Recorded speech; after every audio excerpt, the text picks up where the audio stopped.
એક માણસ ફરતો ફરતો એક સાધુની પાસે ગયો અને કે મને મંત્ર જાપનો બહુ ભાવ જાગે છે, મને સારો મંત્ર આપો, ગુરુ મંત્ર. સાધુએ એને કાનમાં બોલાવીને કાનમાં રામ નામનો મંત્ર આપ્યો અને કીધું આ બહુ અમુક છે, કોઈને ખબર નથી, આ કોઈને કહેતો નહીં કે મેં તને આ મંત્ર આપ્યો, કોઈને કહેવાય નહીં. એટલે એ માણસ ખુશી થતો થતો અને ગંગા કિનારે ગયો. ગંગા કિનારે કીધું હજારો માણસોને રામનું નામ લેતા જોયા. તો એ પાછો આવ્યો સાધુની પાસે કે તેમાંથી ખોટું કેમ બોલ્યા, આ મંત્ર તો બધાને ખબર છે કે. ત્યારે સાધુએ વિચાર કર્યો, પછી કીધું કે હાલે આ કાચનો ટુકડો લઈ જા, હતો હીરો પણ આને એટલી ખબર નહોતી. અને કીધું કે આને બજારમાં ભાવ કાઢીને આવજે, 10, 4, 5 ઠેકાણે ભાવ કાઢજે ને પછી મારી પાસે આવજે, વેચતો નહીં. તો કે સારું.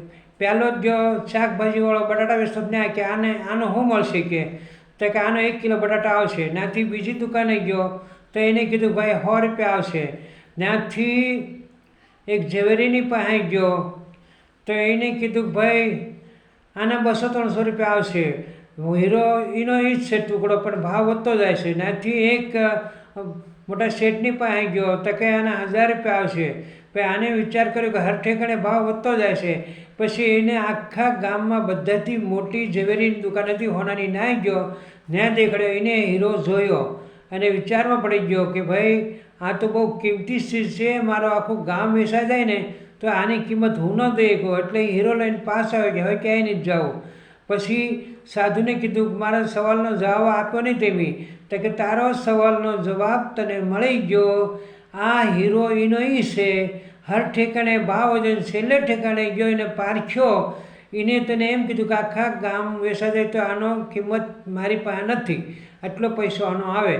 તો તું વિચાર કર, જે ગંગા કિનારે રામ નામ જપતા હતા એમાં અડધા માણસો ખોટા હતા, એને કોઈ ભાવ નહોતો અને પ્રેમ નહોતો. ખાલી રામ નામ લીધે કાંઈ થતું નથી, એને કાંઈ એને પુણ્ય ન મળે.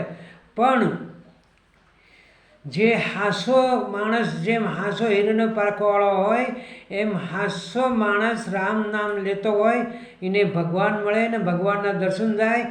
એને આટલું સત્યનો માર્ગ પકડવો પડે, ખોટા માર્ગે હલાય નહીં, ખોટું બોલાય નહીં. અને ભાવથી, દિલથી, અંતરથી જ્યારે રામનું નામ લે એ જ રામનું નામ કામ કરે. બાકી તો તમે આખો દી રામ બોલો તો એથી કાંઈ મતલબ નથી. જય દ્વારકાધીશ.